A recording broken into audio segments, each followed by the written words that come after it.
Welcome back, everybody. Today's been fucking busy for me. I recorded some new tunes for the YouTube channel. Did like a little cover of Prince's Cream.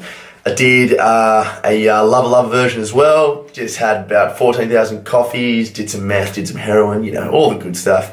And did some work for the book as well. But today, I am bringing you tool number 7, and this is going to be 2 parts because I probably could talk. Can you tell that I've had about 1,000 coffees? Jesus Christ. I'm going to have some water.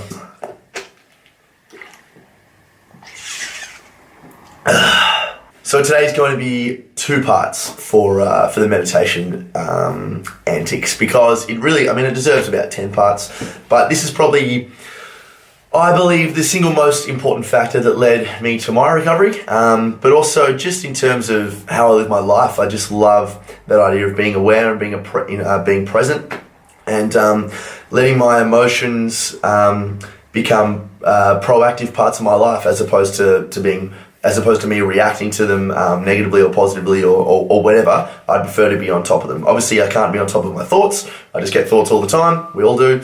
But in terms of emotions, I'd like to choose to be happy all the time. And that is why I love to meditate. But I'm going to read you some stuff from my book, which talks about the wonders of meditation. And it goes something like this. So much coffee. Meditation helps you become aware. Through meditation, you are able to step back and watch your thoughts pass by. You begin to notice how you react to things and just how damaging that can be. Stephen R. Covey notes the dangers of reactive expression and behaviour in his critically acclaimed self-help guide, The 7 Habits of Highly Effective People. I've read this book multiple times and always learned something new. As he states, the serious problem with reactive language is that it becomes a self-fulfilling prophecy. You start to believe your own limitations. Meditation helps outline these restrictive patterns. You start to see them. Deep introspection is one of the most amazing things in life, and I'm more at peace with myself and with the world with every progressive and conscious deep breath. Meditation is the practice of higher consciousness, and each session brings about greater self-awareness. One more second, just going to go for a little bit more. It is a common misconception that you are unable to control your feelings. I'm telling you that it is possible. You cannot control your thoughts that come to be, but your response to those thoughts is completely up to you. You can choose to be happy, sad, fearful, joyful, depressed, disgusted, trusting, or excited, just like you can choose to let these emotions get the better of you. This is a powerful concept, and by accepting what is, as Eckhart Tolle so simply puts it, I choose to remain in a happy state. So guys, what is meditation? Meditation, I believe, is more or less an ambiguous term, especially in the Western world. People think it's all hippie related and it's all like, it's really not that. It's just being conscious. It's being present in the moment, all that sort of stuff. It's not thinking about the past, not worrying about the future. Apparently, we're only truly present, and this is people that don't meditate, at least every day or whatever. Apparently, we're only truly present or conscious around 60% of the time, which is kind of worrying because, if we're only here for sort of 80, 90 years, we're only getting sort of 60% of that. It's obviously not a completely fulfilling life, loved to the max. So I'd love to be present and enjoy my life 100%. I'm not sure about you guys, but that definitely sounds good to me. So by meditating, I'm allowing myself to push forward to make that goal of 100% living in the moment. So meditation, in my eyes, guys, so I started mindfulness meditation, which is just taking one conscious breath. So it's the way I describe it in the book, and what a lot of sort of apps and all that sort of stuff talk about is basically finding a comfortable place to sit. I sit on a cushion on the ground, back up nice and tall, chest up, knees out, and I take one conscious breath. When I've realized or noticed that my mind has wandered away from my breath, so I start thinking about shit in the past, shit in the future, all that sort of stuff, I bring my attention back to my breath.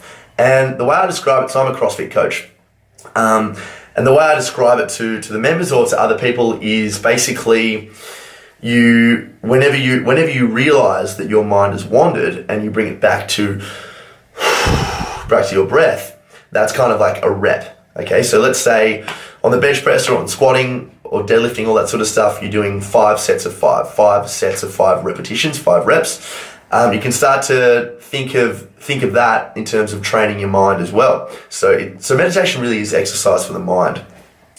And I feel, especially for me, whenever I bring it back to my breath, and breath is obviously, or breathing is the most conscious thing you can do. It's involuntary and voluntary. I can change my breathing, but it also goes on when I'm not thinking about it. So by bringing my attention back to my breath, which is always in the now, I'm becoming present. And each time I bring it back is another rep, and I can just sort of lets me feel like I'm training myself, and I feel fantastic after it. So mindfulness meditation, guys, that's basically what that is. It's just bringing your attention back to your breath, and it takes ages and ages I'm going to be honest, it takes a long time before, I guess anecdotally, I started to notice any difference. 2014 was the hardest year of my life. That was when all the anxiety and OCD was shocking. And it was really, really affecting me negatively, and I was struggling with some agoraphobia as well, in terms of being unable to leave the house because I was just in a state of panic. But it took about I normally say 9 to 10 months before I really started noticing a difference with my meditation, and I was meditating every day. So you have to give this time, guys. It's like anything. Like with exercise, normally you can't go to the gym once and expect to be all sorted with a 14,000 pack and rip pecs and all that sort of stuff the next day. Obviously, it takes time. It takes time for your muscles to adapt, just like it takes time for your habitual thinking and your mindset to adapt from the past and out of the future into the present. So you have to give it time, guys, but you really will start to notice a difference. And I'm going to be honest. The first time that I noticed a difference with my meditation was not in actually meditating. I have a lot of spiritual awakenings and all that sort of stuff, which I'll get into next.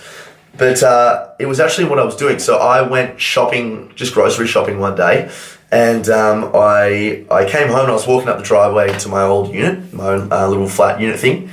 And my fucking bag split from the bottom, and all the fucking fruit just rolled down the driveway. All the shit went out all the way down. I think somebody got stabbed over by a car. And normally I'm someone that will react negatively to that, because it's like, oh, it's another fucking thing out of my day, I've got to go and pick it up and this and that. But I just laughed. I laughed, and it was so unlike me to do that. And I remember looking back at the grocery shopping, and I was just like, I started cracking up. I just thought it was hilarious.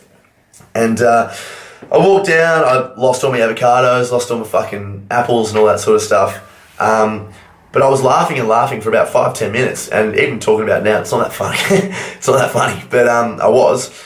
And I kind of started thinking, why am I laughing? And it was because I was reacting to what happened in the present as opposed to what would befall me as a result of it. So I wasn't reactive. I wasn't like, oh no, now this is gonna put my time back 2 minutes, all this sort of stuff. It was just funny that's just what had happened, and it was a very conscious, present thing. Laughter is always truth. That's why I feel comedians, this is a massive tangent, but comedians always speak the truth, because you can't hide your laughter. If something's genuinely funny, there's an element of credence in that. And I couldn't stop laughing, and it was a very positive thing. And what came from it as well, depending on how you look at it, I had a great chat with a neighbour after that as well, so that was a positive thing. But that was the first moment where I really, really started to notice the benefits of meditation. And from then, when you get that little reward, or that I guess that moment in time that tells you you're on the right track, you start to keep going with it. Now I meditate every day for at least 20 minutes. And it has literally changed my life. I said before, I've had some spiritual awakenings and epiphanies and things happen with my meditation, and I guess what I'm talking about there is when you meditate, you're completely present. Okay, you're completely at one with yourself, or that's the level you can get to when you. If you've been doing it for long enough, and I'm only 3.5 years into it now, but people that have been meditating their whole life, I'm sure, would have are just killing the game. I mean, you think about Buddhist monks live on top of a snowy mountain, and they're killing it, get tons of chicks, all the good stuff. So when you meditate, you're in tune with yourself, and you're blocking everything external. So right now, there's a camera in front of me, there's a water bottle in front of me, there's a guitar over there, the lights are on, there's a Hawthorne Premiership photo thing up there on my wall. There's an other places you go sign. There's tons of things that my brain is taking in. But when you meditate, you typically find a quiet place. It's dark, and you're eradicating a lot of that external cue, or those external inputs like sound, sense, all that sort of thing. And the less external information you have to put through or process your mind, the more you and your mind can start remaining centered and focusing on your internal universe. And you definitely start to find out some pretty cool things about yourself. You become much more self-aware because you know what's going on inside here and here, as opposed to all the stuff you're always taking in. You become a lot less stressed. I really, really noticed that. Even now, I haven't meditated yet, and I don't normally get stressed on coffee, but I fucking had a strong coffee this morning, and I'm up and about. Like I'm ready to go. So I'll meditate, and I'll notice that, because I've done it before, I'll notice that after I'll probably meditate for about an hour today. After I meditated, I'll know that my heart isn't as racy because of all that caffeine, and I'll just be a lot more self-aware and at one with myself for the rest of the day, which is only obviously a beneficial thing, a positive thing.